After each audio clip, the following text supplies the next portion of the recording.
Selia Blu nëpërmjet zëdhënses antikorrupsion Genta Vangjeli denoncoi këto të shtunë se një seri masash disiplinore dhe ndëshkuese janë marrë sipas saj me urdhër të kryeministrit Edi Rama dhe ministrit të Brendshëm Ervin Hoxha ndaj policëve të cilët hetuan denoncimin e Partisë Demokratike për trenin bullgar në Pekish të Peshinit. Partia Demokratike dënon hakmarrjen politike ndaj efektivëve që zbatuan ligjin.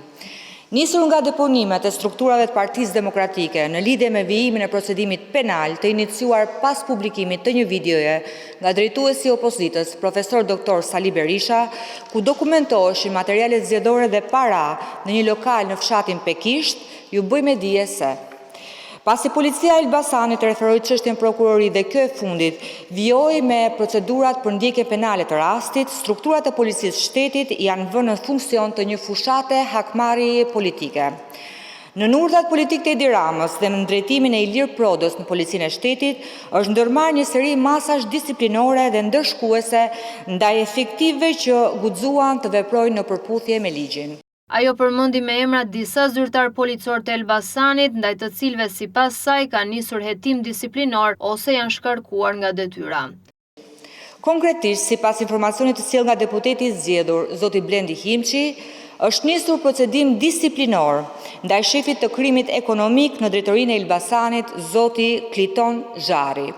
Është pezulluar nga detyra në drejtori i policisë qarkut Elbasan, zoti Sadik Kateshi, procedim disiplinor dhe transferim për shefin e krimeve të komisariatit Peshinit, zoti Denis Sinani. Këto masa përbën një akt të pastër hakmarrjeje politike ndaj efektive që refuzuan të heshtin përballë manipulimit të zgjedhjeve dhe që ushtruan detyrën e tyre me ndershmëri dhe profesionalizëm.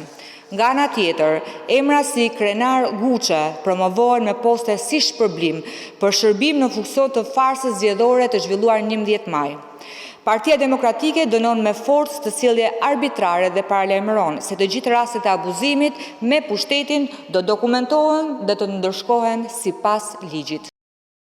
Sipas Vangjelit, këto masa përbën një akt hakmarrje ndaj efektive që siç thot Demokratja refuzuan të heshtin, përballë asaj që e cilësoi manipulim të zgjedhjeve të 11 majit.